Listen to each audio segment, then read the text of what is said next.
Un investissement de presque 600 000 € pour 2 nouvelles gares de téléski. Cette année, la station de ski du Schneffenried s'est lancée dans une série de grands travaux.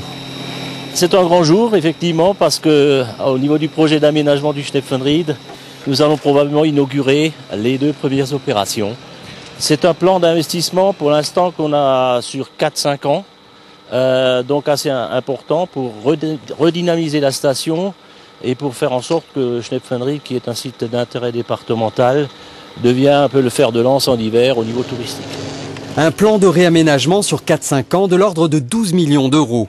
Un investissement nécessaire rendu possible grâce à la création d'un syndicat mixte. Cette structure, regroupant la communauté de communes, le département du Haut-Rhin ainsi que la région Alsace, a racheté la station à son ancien propriétaire. Moi, personnellement, j'aurais pas pu réinvestir là-dedans parce que au moment où j'ai revendu la station au syndicat mixte, j'avais même pas encore remboursé la totalité du prêt que j'ai fait depuis 1993.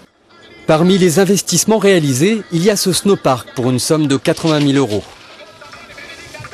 Une structure comme ça, c'est vraiment un vrai snowpark. Je pense que c'est la première en Alsace. Vu le site, les différences de niveau de boss qu'il y a, ça peut attirer pas mal de monde. Si tous ces investissements sont possibles, c'est parce que la station a été classée site prioritaire en matière d'aide par le Conseil général du Haut-Rhin. L'économie dans les fonds de vallée ces dernières années a beaucoup souffert et c'est un pan économique quand même important puisque le tourisme est un des axes principaux de développement économique. Le Schneffenried n'est pas la seule station à bénéficier de ce plan d'aide départemental. Il y a aussi le lac Blanc, le Markstein et le Ballon d'Alsace. Ces 4 stations, gérées par des syndicats mixtes, vont bénéficier d'environ 12 millions d'euros chacune, échelonnées jusqu'en 2013. La région Alsace a emboîté le pas en soutenant les projets à hauteur de 10%. Et nous exigeons des syndicats mixtes de faire très attention dans l'aménagement pour que, en fin de compte, le développement durable, mais aussi que la nature et le paysage soient maintenus. Les autres stations alsaciennes bénéficient elles aussi de dotations, mais beaucoup plus faibles.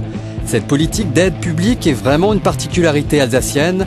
Dans le département des Vosges, les stations appartiennent presque toutes à des exploitants privés.